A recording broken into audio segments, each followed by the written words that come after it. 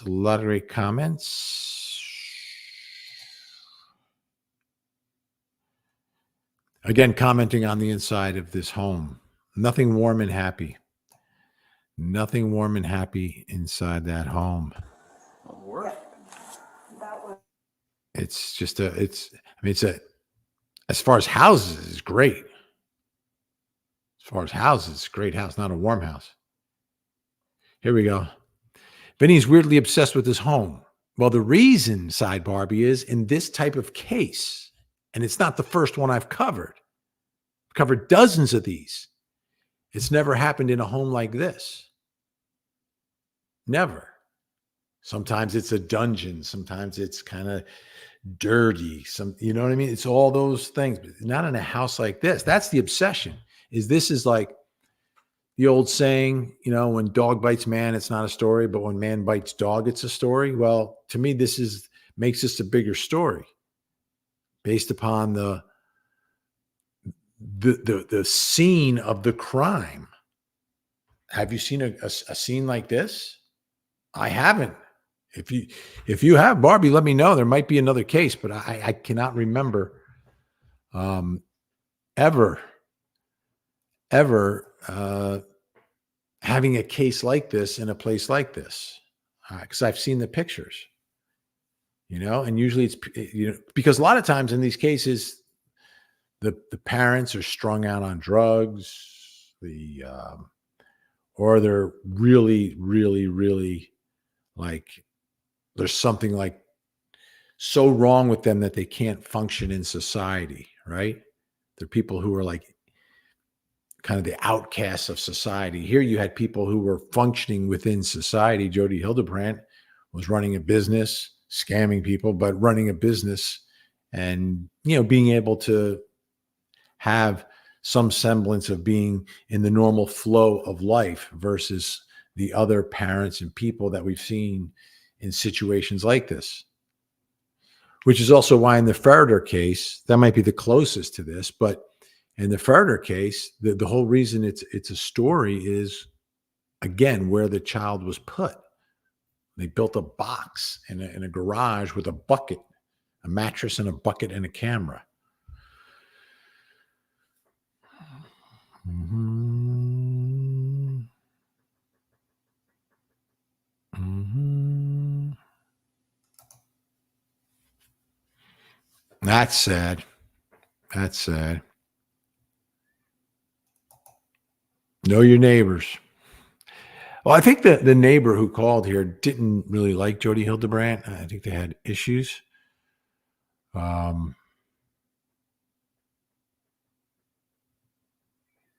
It's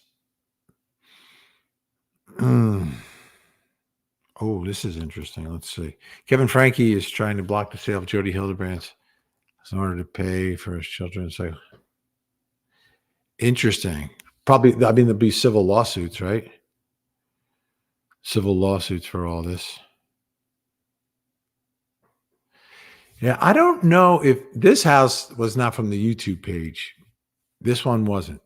That would be the one where Ruby was living, but then she moved out of it to move in here with Jodi Hildebrandt, which is part of the bizarre part of this whole story and case. Okay, Dan, here we go. Ruby Frankie is one of those momfluencers on YouTube, right? She kind of makes videos at home with the kids and has tips for parenting, etc. Becomes immensely popular.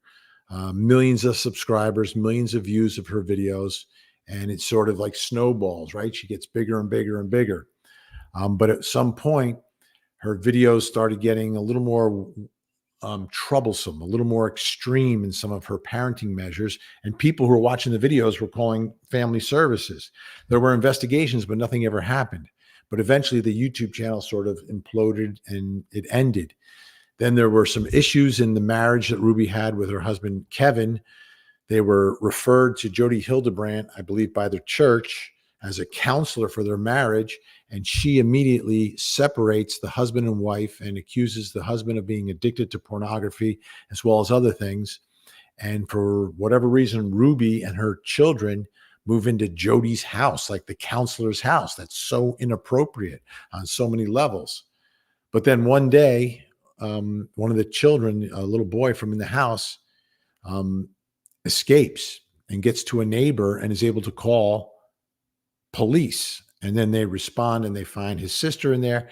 And the investigation uncovers this horrific child abuse by Ruby Frankie, the mother, and her friend / counselor / moms of trust podcaster, Jodi Hildebrandt. And this is her house on the day of the raid. Well, that's the question. And I've had on my show a man who had a marriage and was referred to Jodi Hildebrandt, and she did the same thing to him. And he claims she destroyed his life. And he's angry with her. He's angry with the church. And he's trying to put his life back together. He's trying very hard to put his life back together.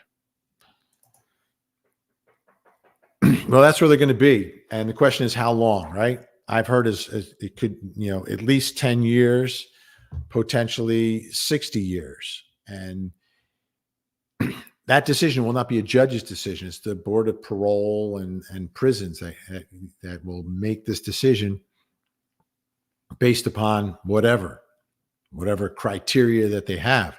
And here's my guess, though, like they're not stupid. So they're going to be model inmates. Model inmates. They're going to do and say all the right things time after time after time.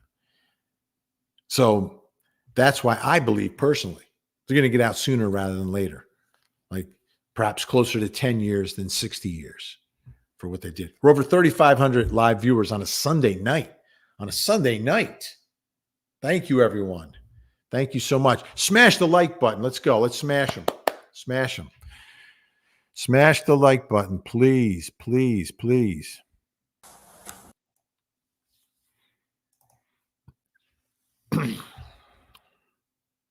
Let's see.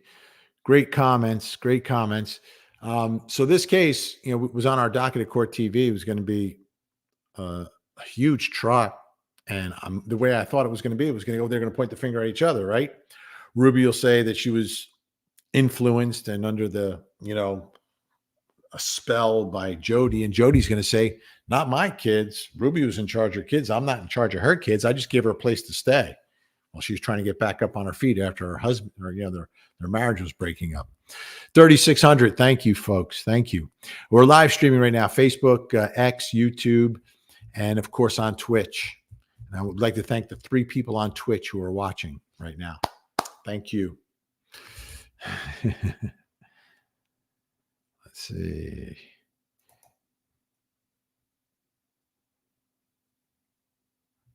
Yeah. Well, who was like a statue in there was Ruby when she was being interviewed. Was this your water? She wanted no part of it. She was all in on getting a lawyer. Now, it's a strange story. Yes, it's a strange story. Anytime the cases involving children, there's always something off. And you're just trying to figure, well, what's off about these people? Because it's not normal behavior. No one would ever do this to a child. Why would you do this to a child? Why? There's no reason to.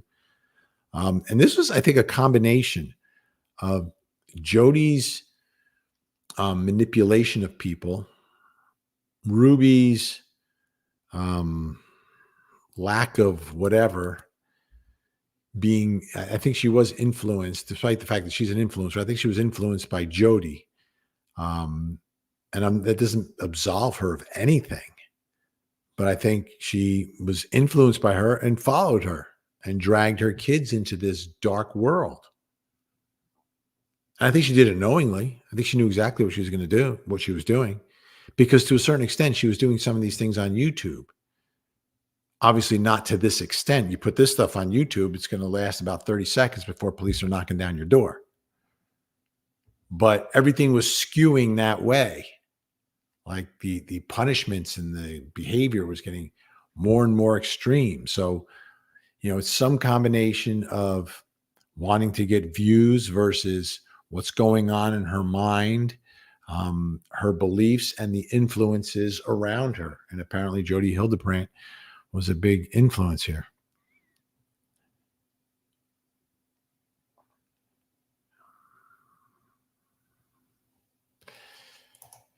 Sell the homes and divide it between the children. Well, what will happen with the homes? That's interesting. There has to be some reason to split or share the proceeds. So legally, there has to be some legal action that's taken, right, on behalf of the children. And what should be done on behalf of the children is a lawsuit against the mother, suing your own mother, but also suing Jodi Hildebrandt. And what you have to do is go into court, file that lawsuit, and then have the assets frozen. So whatever she owns, whatever's in her bank account, the homes that she owns, etc., would be frozen. The only question is, sometimes in some states, they protect people's homes from being subjected to that. But we'll see. We'll see how that rolls. But they're with the family services, right? So family services is on top of the case. What you need is someone representing those children, which could be the grandparents, right?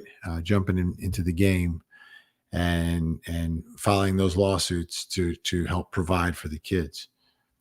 for all the help that they're going to need.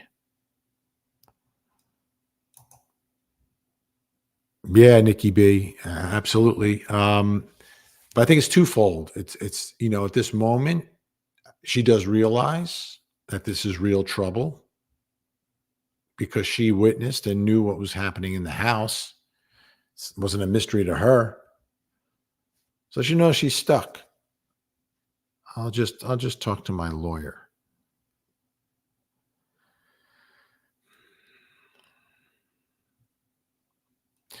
Bell'Italia.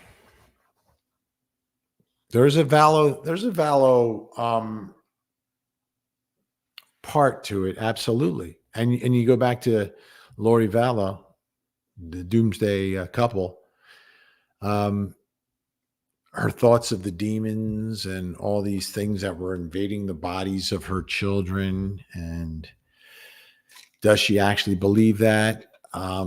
Maybe did Chad? I don't think so. Chad was the one making it all up, right? Chad was the one making it up. Lori was the one who's infatuated with Chad and all his beliefs.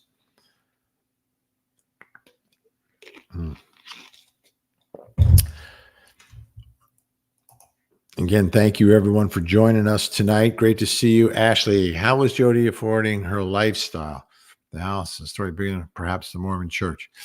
That's who she's getting referrals from for the business, absolutely. But she was also allegedly stealing money as well.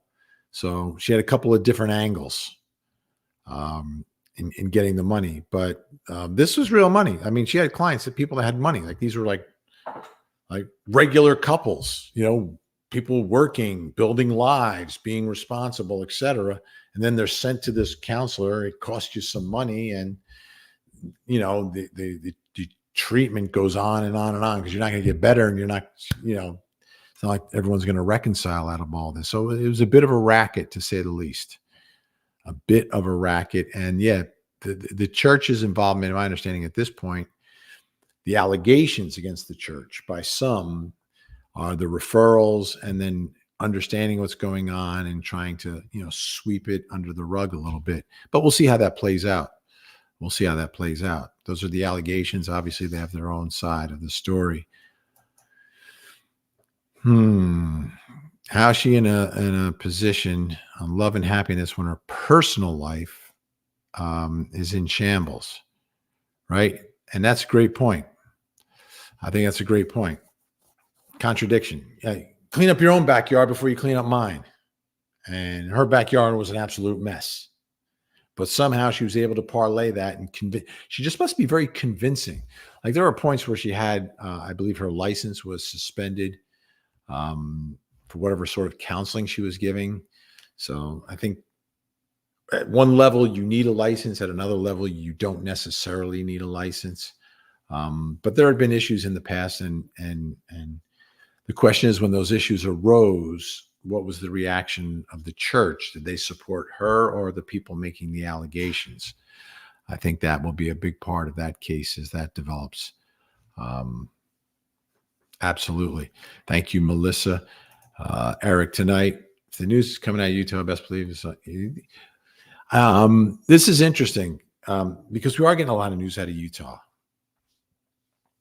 Through the years, we've gotten interesting stories out of Utah, and I try to put some context and understanding, right? Because I just did a video about Florida, right, and how insane things are in Florida, and that's a combination of the large population, people who want to just get away from it all and end up in Florida, and the sunshine laws in Florida, where it's very open and transparent. Utah is open and transparent as well, with courtrooms and public records. So you see that. But as we know, Utah is predominantly Mormon. So I think one of the reasons the stories that happen in Utah end up with national exposure and interest is because the people involved generally are doing well in life financially. And from the outside looking in, things look happy and normal, right? And then if something behind closed doors like here happens in a place that seems like it's happy and normal, that makes it more newsworthy. So I think that's that's what's happening right now in the plethora of stories we're getting out of Utah. Is that the people involved, first impression, you say, oh, yeah, looks like they got a nice house. We have the Corey Richins case out of Park City, Utah. Corey Richins, who wrote that children's book after her husband passed away for children on how to deal with grief. And then she's alleged to have used fentanyl to poison him. And again, that case gets a lot of attention because they're living in a beautiful house, beautiful town, nice looking couple, 3 kids. From the outside looking in, what could be wrong? What could be wrong with this life? Dad's got this great company that he's built. Mom's good looking. The kids are beautiful, and you take the family pictures and you're going to exciting places and you're doing things, and it's not what it appears. And that makes it newsworthy. And I think those stories tend to resonate a little bit more, get more traction, and end up getting more attention than some of the others. Is she faking? And my guess is you're talking about Ruby, if she's faking here. She's asking for a lawyer. This is what she's really doing. She's in a bit of a trance, not being very normal, but just very silent, but did mention that she wanted a lawyer more than once. So it was she knew what she was doing. She's not like out of her mind at this moment. She's in the moment and understands the gravity of what's happening and how her life has taken a turn that you don't turn back from. You just don't turn. Your life is pretty much over. And, again, this is why this story shocks you a little bit, right? At one point, you're a mom influencer. You got a little celebrity going. You got a nice life. You got the kids, the husband, dad's got a job. Everybody's doing okay. And you go from that life where the biggest drama in the day is, somebody skinned their knee or someone's boyfriend broke up with them, whatever it is, right? Those types of dramas to now, you may never see your children again. And you'll be locked up for anywhere from, 10 to maybe 60 years behind bars. You may die behind bars. What a drastic turn that is. That's like real drama. That's not like YouTube drama. That's real drama at that point. That's where she is. Oh, this is great from Jenny. I got to put this up from Jenny. Slow blinks.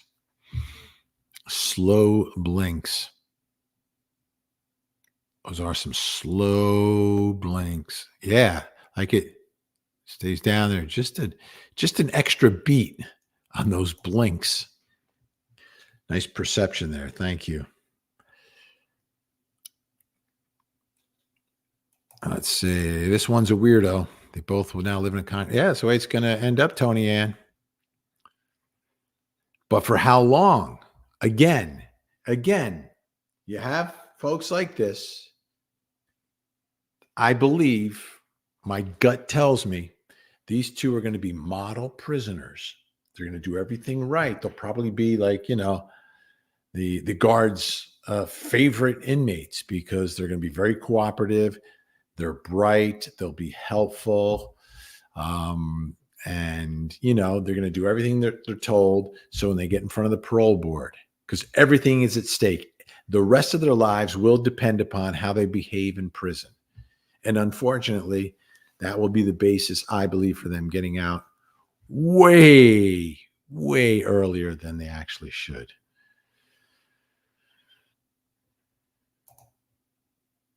All right, now back to my obsession of the inside of Jodi Hildebrandt's home. Yeah, she's remaining silent. And Sarah tonight, beyond bizarre, I don't believe a word she says. When she was sentenced, she made me sick. She knew exactly what she and her partner were doing. Interesting wording there, her and her partner, because they were podcast partners. But was there a little something more to this relationship? I think there was. I really do. I think that always plays a role in these control situations. Right? you sense a little bit of vulnerability in Ruby Frankie, just a little bit, like you can get in there, Jodi, and you can control her, and you can bring her over to your team and believe what you're believing.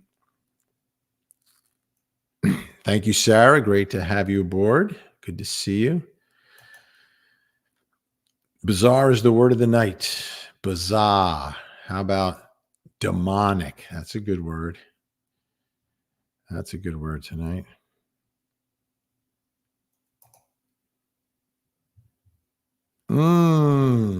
Very telling. Very telling. Very telling. Absolutely.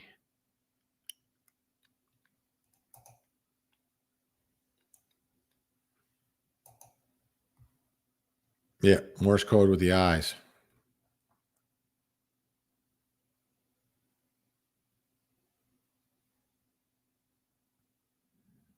It wasn't normal, right?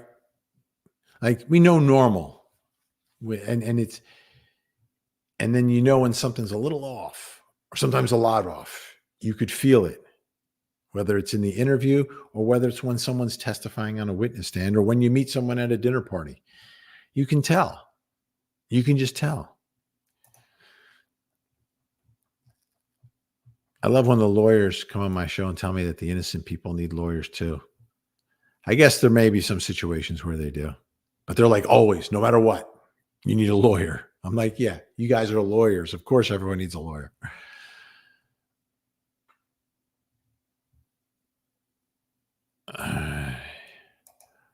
Welcome, Rebecca. You just found us. We just found you. All right, if you're watching, make sure you hit the like button. Make sure you're subscribing.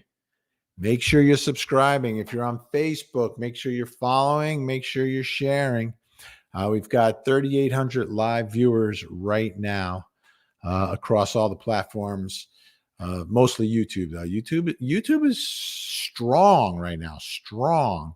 Facebook. My Facebook personal page, my Court TV Facebook page, my X account, and on Twitch, simulcasting everywhere. All right. I heard like bizarre, demonic, whack-a-noodle. There you go.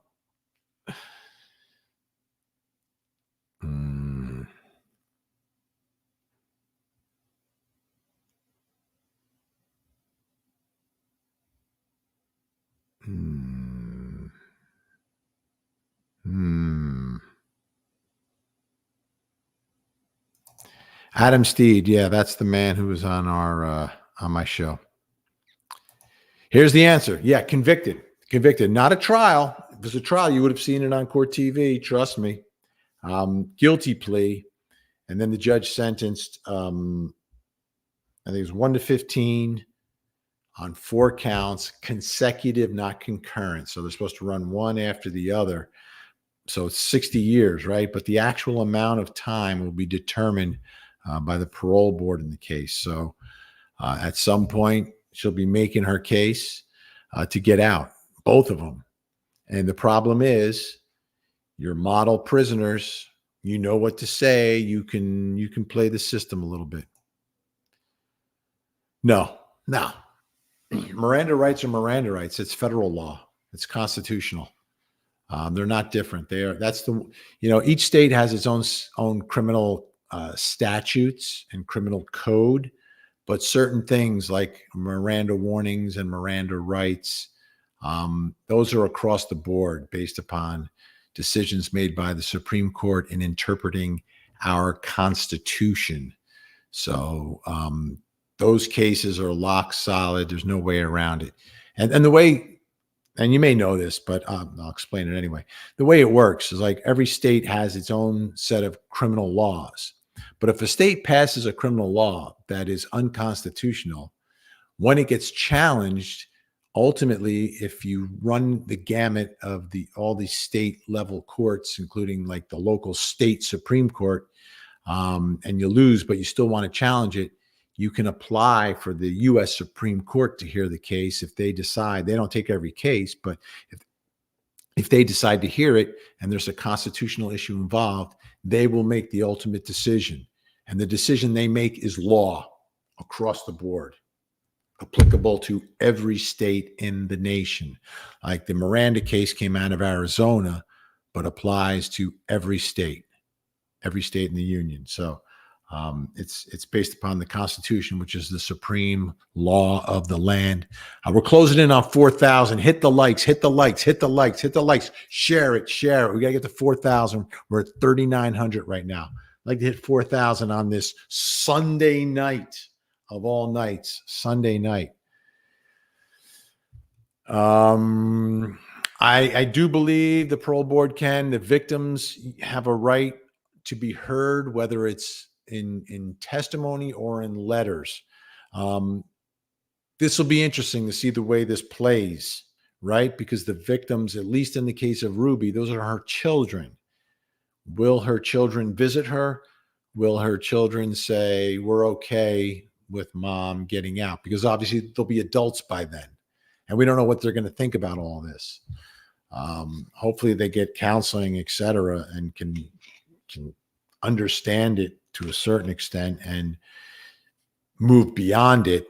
But will they want to show up to make sure mom doesn't get out? Will they want to show up to make sure mom does get out? Or will they just want to have nothing to do with her? I don't know. General members of the public, generally, they don't have rights in these cases. Usually, sometimes the prosecutor's office or DA's office will have some level of input. Victims, again, and you know, when you go, time heals so many things. Like it softens everything. Like crimes that at the moment you're like, this person should never get out. 15 years from now, nobody's thinking about it. It's kind of quiet. No one notices what's happening. And then next thing you know, they're out. Next thing you know, what? They're out? How did that happen? That's how it happens.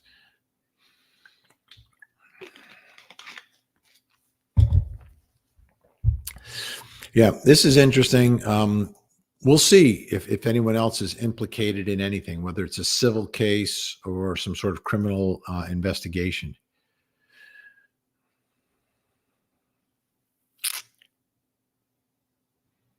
Mm-hmm. And she wasn't a psychologist or physiologist either. And she had been licensed in something and she lost her license. Oh, there we go. Thank you, Rebecca. I had to put you up there again. 1 to 15 per count, 4 counts. Great to see a true crime. True. 1 to 15 per count, 4 counts. Consecutive, not concurrent. And consecutive means that you're supposed to serve one sentence before you serve the next. But when you have 4 of them put together, I don't know how that's interpreted necessarily. I don't think you have to serve 45 years before you can be considered. I think it happens a lot earlier. And they sort of, as they're consecutive, they kind of put the time all together and then base the eligibility on that.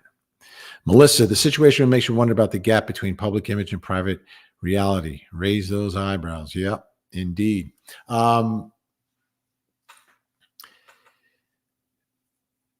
it's like that across the board, right? So let's say you're out somewhere and you meet someone, right? A celebrity. Maybe it was someone who was on your favorite TV show. And I'm not saying my show, but like, a scripted show, whether it's 8 is Enough. 8 is Enough going way back, right? I Love Lucy, Full House, whatever it is. And, you grew up and you watched this actor play this character, and maybe you saw him play a bunch of characters. Like, oh, I really like this actor. I like this guy, right? And then you meet him and they're like, oh, what a jerk. Oh, wow. Oh, wow. Who is that? I hate that. I used to like that person, right? But on the other hand, when you meet someone that you follow and then they're like, wow, they're actually like nice, like who they are. It's amazing. That's great. So that's the whole thing. Public image versus private reality. Like, Who are these people? Terry, if they move to Arizona, Arnie, may not. Yeah.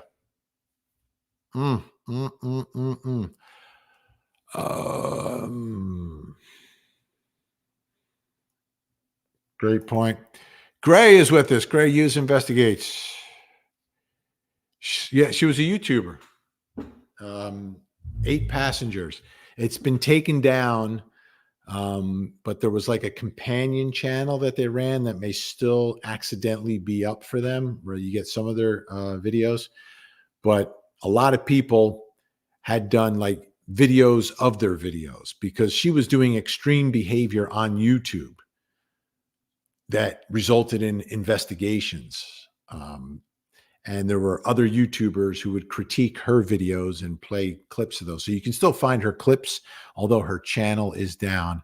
Great to see Hughes. Make sure, folks, you check out Gray Hughes Investigates if you haven't already. Most of you know about it, but if you don't, great true crime channel here on YouTube. And Nancy, great to see you, Nancy.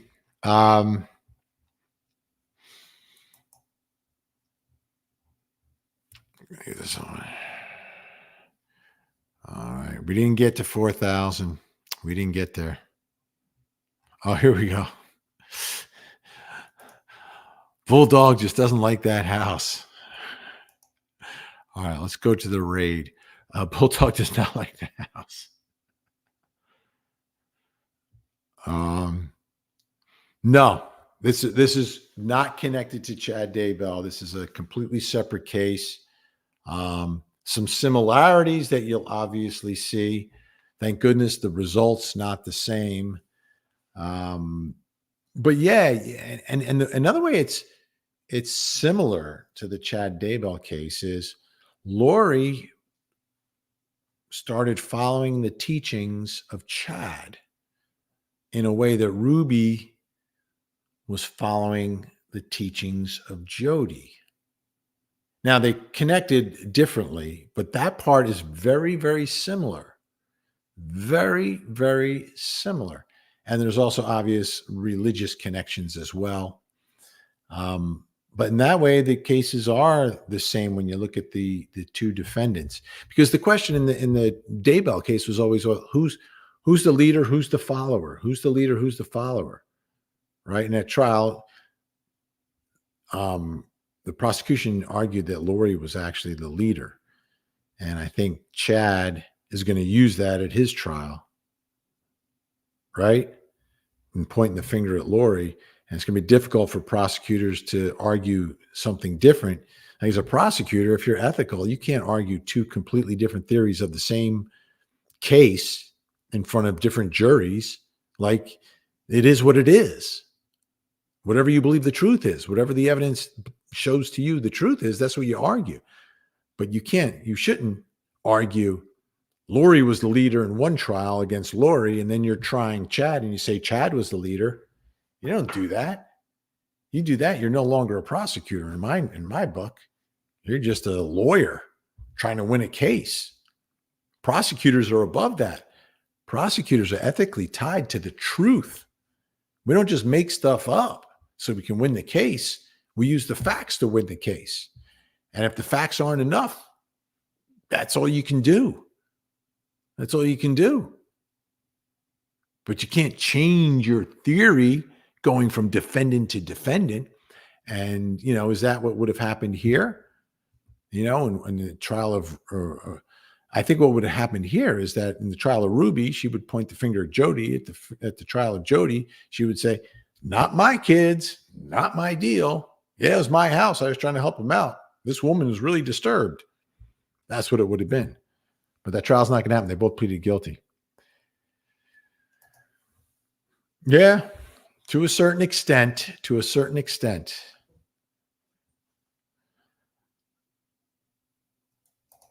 Yes, the cat's life made it. Thank you so much. The cat's life made it. Oh, Dumbbell, Lori Dumbbell. I call her Doomsday Bell. Doomsday Bell.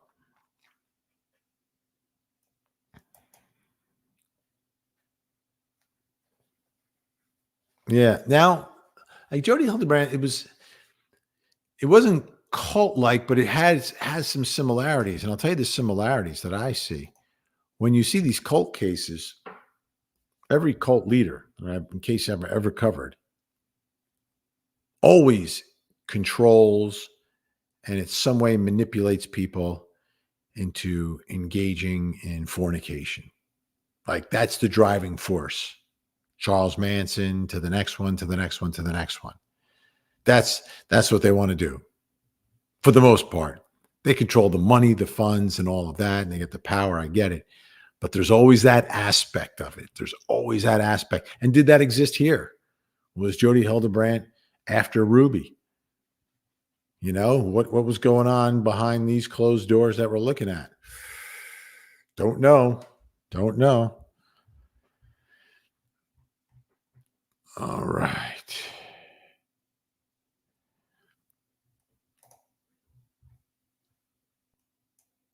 And Ashley tonight, Jody made me do it sounds phony. Kevin and Ruby took Christmas. Yeah. Oh, she's definitely going to play the parole board, but she's got to do significant time first. But yeah, she's going to play the game. She's going to play the game. Say the words. Because there's so many people behind bars who don't know how because they're wired differently and they're just either strung out or really stupid or just complete sociopathic, violent people. But she's not that. Like she's bright.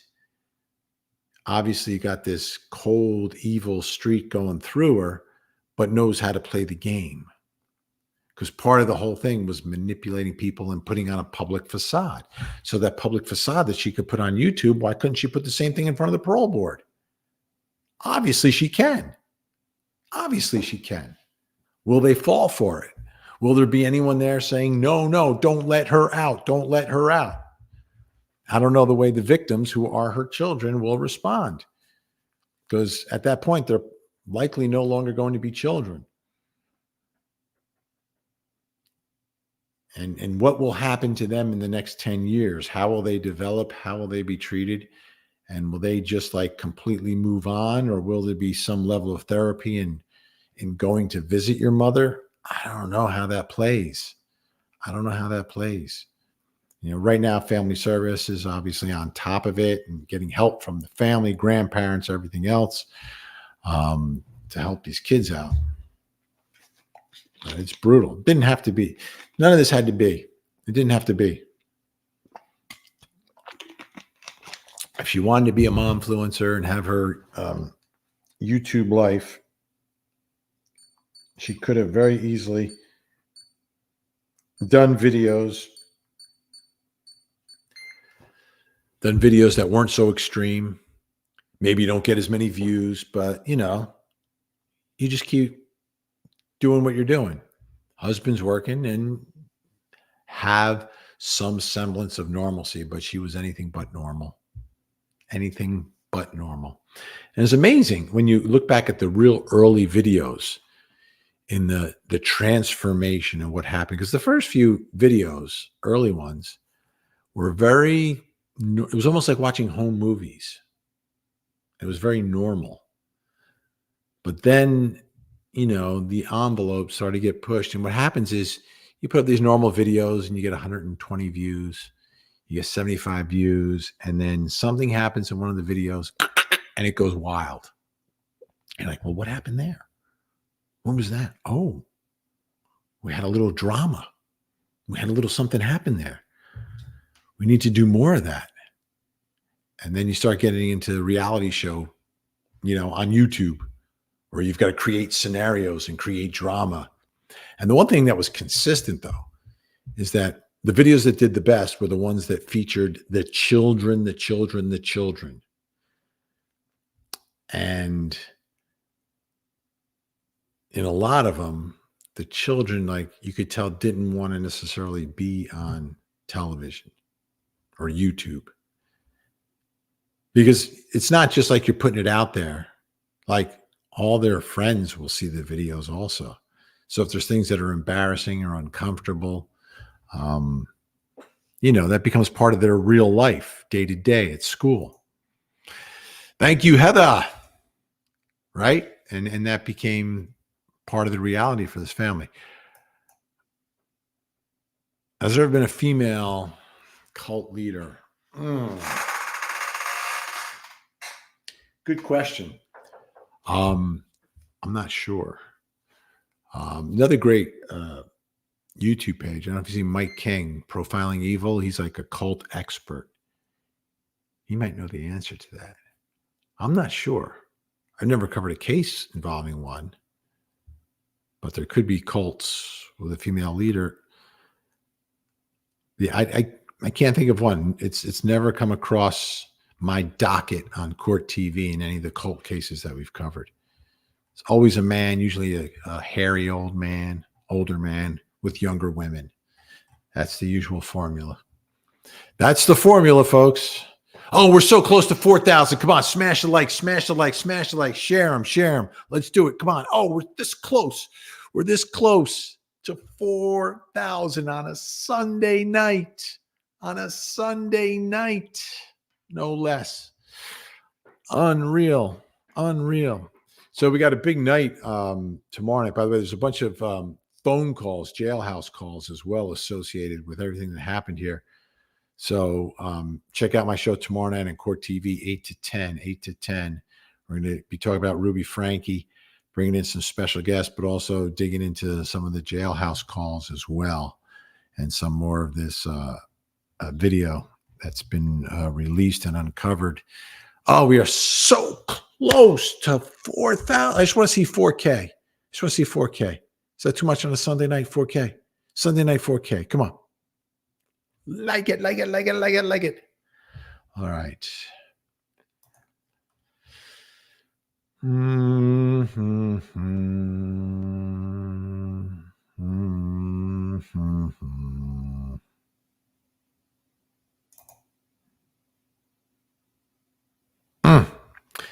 Yeah, so there's a thing called truth in sentencing. So there's some states, like the state of New Jersey adopted this, where when you're sentenced, the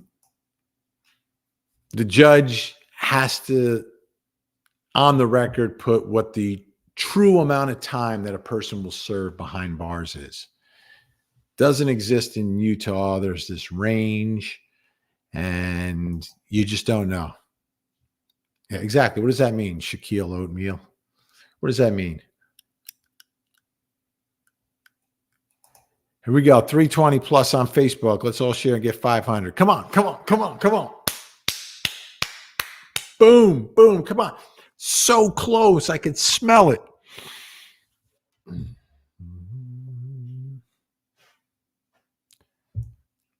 Well, here's the thing. Like from the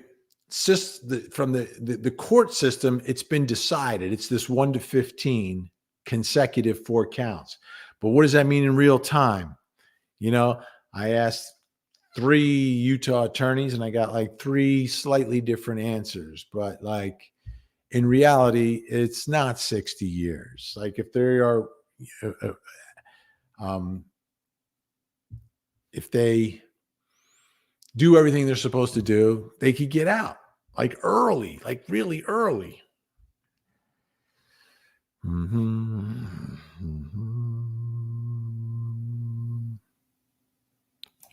There we go. Ruby said, not too bad. Exaggerating. You're exaggerating. What?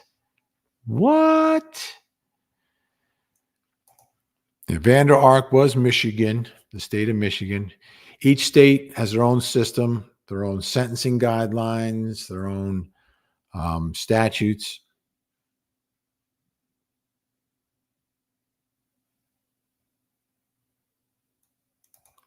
Absolutely.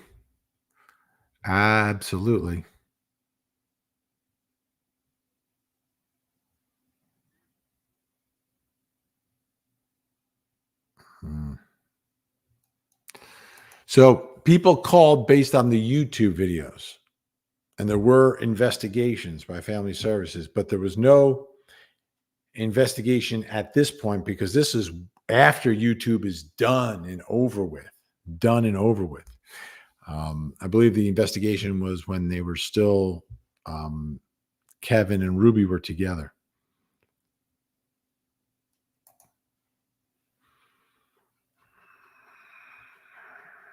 Crime time grime. Well, the father said he had the father was sort of cast out of the home, but it was by Jodi, the counselor, who was supposed to be helping their marriage. By ripping the family apart. I don't get it, but anyhow, and he was told that he had an addiction to pornography. So as a result, he had to work on himself and stay away from the family. So that seems to be the way that Jodi went in to separate the family, to isolate Ruby and the kids and bring them eventually into her house, which is wholly inappropriate for someone that's supposed to be treating someone.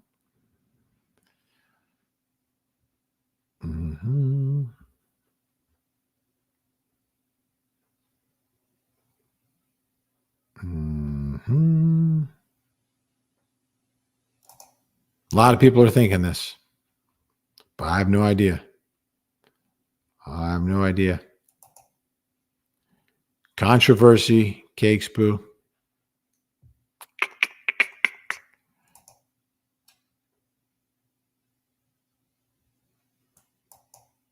Oh, I think so. Good grandma.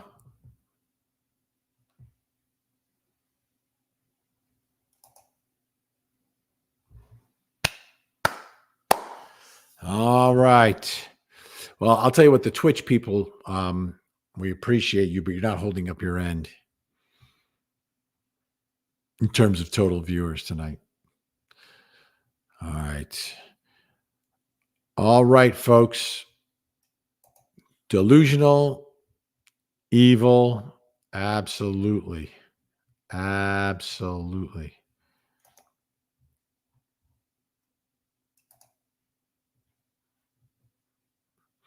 No, I don't think so. Has she? I don't think so. That's a tough one to replace. You know why? Because the way she acted afterwards and continues to act like she's like entitled. I think she's continued to retain that crown. But you tell me, right? Ultimately, the people have to vote on that one. That could be a fun live, right? We come in and we make the arguments for the 5 most hated women. That could be interesting. Then we put a little poll up. We calculate the votes. Like maybe we do it on election night. That'd be amazing. Thank you, Ashley.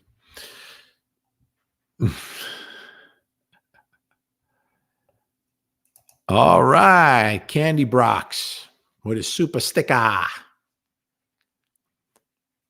Grazie. Yeah, what was she? She was some sort of licensed counselor or therapist, and then she lost her license. And I'm trying to think if she went from like counselor to therapist or therapist to counselor, but whatever she did, she was able to keep herself in business despite losing her license to do what she was doing beforehand. And that's really a gray area. And that's another, could be another, more of the fallout from this case, which is for states to sort of step up and have some level of control over people who can, as professionals, interject themselves into people's lives and get and be in situations where things are very tenuous, to say the least, right? A little tenuous. It's a fragile home that you're going into. So you want someone who's actually a licensed professional. So I think Utah, among other states, some states may do it already, are going to get a little more precise in how this works as to who can do what. And, have some sort of filter, right? To have some sort of filter to keep just anyone from, hanging up a shingle and saying, yeah, I can do this. And then without the training or having a track record of being harmful in the past, preventing them from practicing in these areas of trying to help families that are in need or couples that are in need. Rashida's healing hands, once again. She's like a statue being interrogated. When her sentence, she was sobbing. She was good in her sentencing. She knew all the magical words to say. She knew how to present them. She knew how to deflect some of the responsibility while taking responsibility at the same time. So that's kind of what we saw from her. That's just a preview. That's the rehearsal before she goes for the Oscar in front of the parole board in whatever it is, 8-10 years.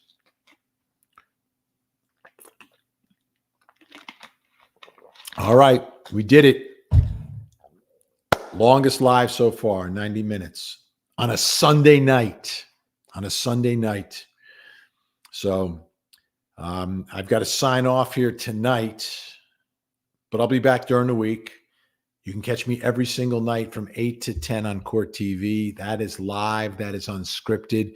We bring in incredible experts and guests. We put together the best sound bites and videos from all the stories that we're covering. We have the breaking updates in stories. We've been obviously recently on the Madeline Soto case a lot. We'll be doing Ruby Frankie on Monday. And then, of course, all the big trials that are taking place. We've got some really big trials coming up. I don't know how much everyone here on YouTube follows the number of trials that Court TV has. But we have some amazing trials coming up. Florida Friday. Oh, that's right. It is Women's Month. Happy Women's Month too. Are there any women watching? Oh, yeah, I think there's a lot. Happy Women's Month. Thank you, Danielle. So, some great trials coming up in April. Karen Reed. This is the woman who's actually a professor in Massachusetts. Boyfriend is a Boston cop. They go bar hopping. They're going to an after party at an officer's home. She decides she's not going to go. He gets out of the car. It's a cold, snowy night. The storms are coming. And he gets out of the car. And then one of two things happens. He walks into the party, gets into a fight, gets beaten up, dragged out into the yard, and then dies in the cold and the snow. Or she's making a K-turn, a 3-point turn, and purposely runs him over and murders him, leaves him in the snow to die. That trial's coming up. She has hundreds of people showing up at the courthouse at every hearing, chanting, "Free Karen Reed." So she has a lot of support. And that trial is coming up April. I think it's the 16th.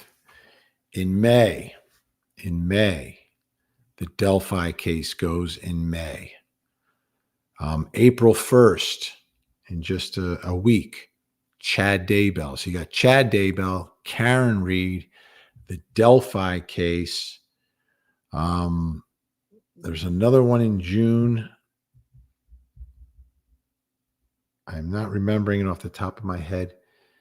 And then you get to July, Alec Baldwin. And then you get to August, and it's Lori Daybell in Arizona for what her brother Alex did to her husband, Charles, husband number 4 in that case. So we've got a spring into summer. Great trials lined up on Court TV. So we cover those as well on my show. So just want to make sure you all knew that. Thank you so much for watching, everyone. I'm Vinny Politan. We will see you next time here on YouTube. But we will also see you 8 o'clock Monday through Friday on Court TV. Hit the like button. Please subscribe. Share the video. Follow me. Thank you so much. Have a great night. And please, as always, don't forget to hug the kids.